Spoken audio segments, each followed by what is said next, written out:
helpful though. Shame does not make them want to listen to me. Shame does not open my mind to possibilities. Shame does not honor anyone's humanity.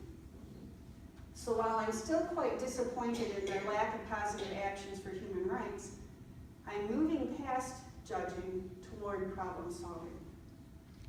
I'm moving in that direction. I'm not there yet, but at least I'm on that path. And I do the same thing with politicians who appear to care more about big corporations and big banks than they care about people. I know businesses need to make profits. I'm a business person. I need to be profitable. But there needs to be a balance. It's really not all about the bottom line. People need to come before excessive profit. At least in my mind, that's a priority. But calling a politician a corporate pawn probably won't help win them over to my way of thinking. I need to suspend judgmental labels in order to communicate effectively if I hope to stimulate change. Which brings us back to Jesus. Jesus was a smart guy, a really smart guy. When he taught us about living as Christians, his concepts are really about living. Yes, it's important that I come to God with humility and honesty, but it's also that I approach all of my life in the same way.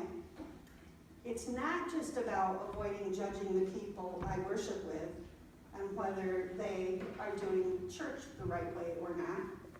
It isn't just about the time we spend together in this space. It's about my whole life. How I conduct each and every part of my life. Because it's true, while I'm busy judging others, I don't have the ability to love them.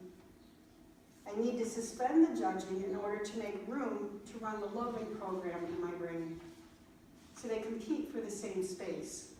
I can't judge and love simultaneously. None of us can. So I need to have a monitoring program operating in the background, kind of like a virus scan or an adware blocker that keeps watching for judging programs and stops them from taking over. Judging is an instinct.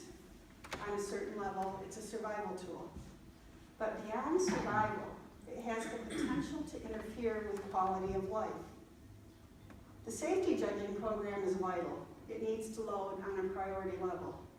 The rest of the judging programs don't deserve to load ahead of the loving programs. We can adjust our programming. We don't have to let judgment rule all our thoughts. Excessive judging is a barrier between us that builds walls between us and God, between us and others, and even between us and ourselves. I've heard it said that our first thought is instinct and training, but our second thought, that's the important one. So the second thought, that's the one that we've actually processed. The first one is a snap reaction. The second, we catch ourselves and say, oh, but what do I really think? That's our character. So I may see a person with tattoos covering every inch of exposed flesh, lots of piercings in all kinds of strange locations, very wild, strange hair color and style, clothes that don't suit me, and initially have a gut reaction. But what is my next thought?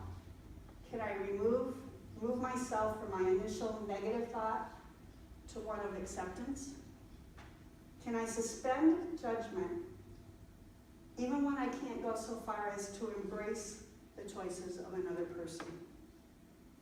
What is my character, and how do I choose to live?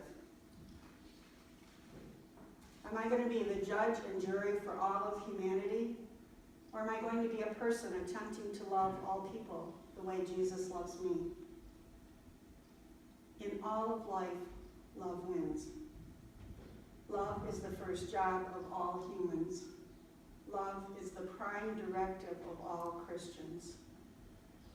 May we all become ever better at monitoring our judgment programming, getting it to its proper level of importance rather than letting it control us. May we all be love to ourselves and to all others. Amen.